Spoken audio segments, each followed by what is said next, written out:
Corona की दूसरी लहर बेहद घातक मानी जा रही है। दूसरी लहर के दौरान कई ऐसे मामले सामने आए जिसने डॉक्टरों और एक्सपर्ट्स को भी चिंता में डाल दिया। कोरोना वायरस की दूसरी लहर में युवाओं में गंभीर लक्षणों और मौतों के कई मामले सामने आए।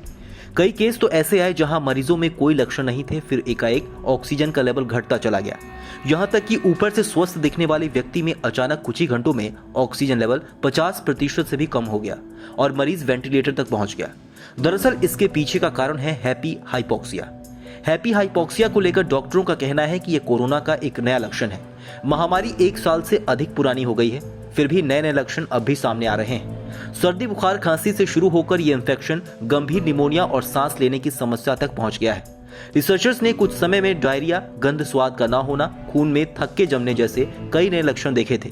नए लक्षण हैप्पी हाइपोक्सिया ने विशेषज्ञों को चकित कर दिया है, क्योंकि भारत में दूसरी लहर में इन्फेक्टेड ज्यादातर युवाओं को इसका ही सामना करना पड़ रहा है। दरअसल हाइपोक्सिया का मतलब है खून में ऑक्सीजन के स्तर का बेहद कम हो जाना। स्वस्थ व्यक्ति के खून में ऑक्सीजन सैचुरेशन 95% या उससे ज्यादा होता है, पर कोरोना मरीजों में ऑक्सीजन सैचुरेशन घटकर 50% तक पहुंच जा रहा है। हाइपोक्सिया की वजह से किडनी, दिमाग, दिल और अन्य प्रमुख अंग काम करना बंद कर सकते हैं। इस तरह के लक्षण वाले कोरोना मरीजों में शुरुआती स्तर पर कोई लक्षण नहीं दिखता, ऊपर से वो बिल्कुल स्वस्थ और हैप्पी ही नजर आते हैं, लेकिन अचानक उन्हें वायरस गंभीर स्थिति में पहुंचा देता है। ऐसे में लोगों में इस वक्त सबसे बड़ा सवाल है कि आखिर कोरोना की दूसरी लहर सबसे ज्यादा युवाओं को अपना शिकार क्यों बना रही है। एक्सपर्ट्स इसके पीछे की 2 वजह मानते हैं। युवाओं की इम्यूनिटी मजबूत होती है, दूसरा उनकी ऊर्जा भी अन्य लोगों के मुकाबले ज्यादा होती है। उनकी सहन शक्ति अन्य लोगों से ज्यादा होती है।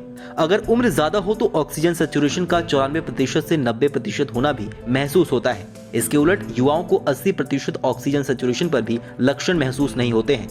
वे कुछ हद तक हाइपोक्सिया को सहन कर जाते हैं। फिजिकली एक्टिव होने की वजह से इस समय युवा वायरस से ज्यादा इन्फेक्ट हो रहे हैं। इससे युवाओं में इन्फेक्शन गंभीर लक्षणों में बदल जा रहा है। हालांकि अब भी सबसे ज्यादा खतरा बुजुर्गों और कम इम्यूनिटी वाले लोगों को ही है।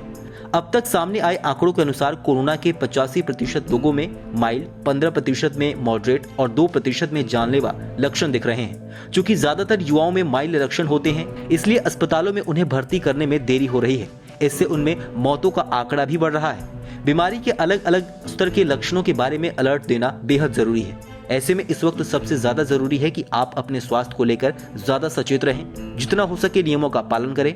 बाकी देश और दुनिया की अन्य बड़ी खबरों के लिए सब्सक्राइब करें TV9 भारतवर्ष।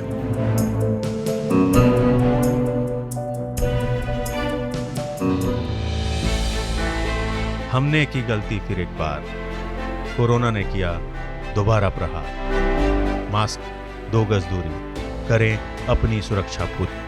कोरोना टीका हम सबको लगाना है, मिलकर साथ समझदारी से कोरोना को हराना है।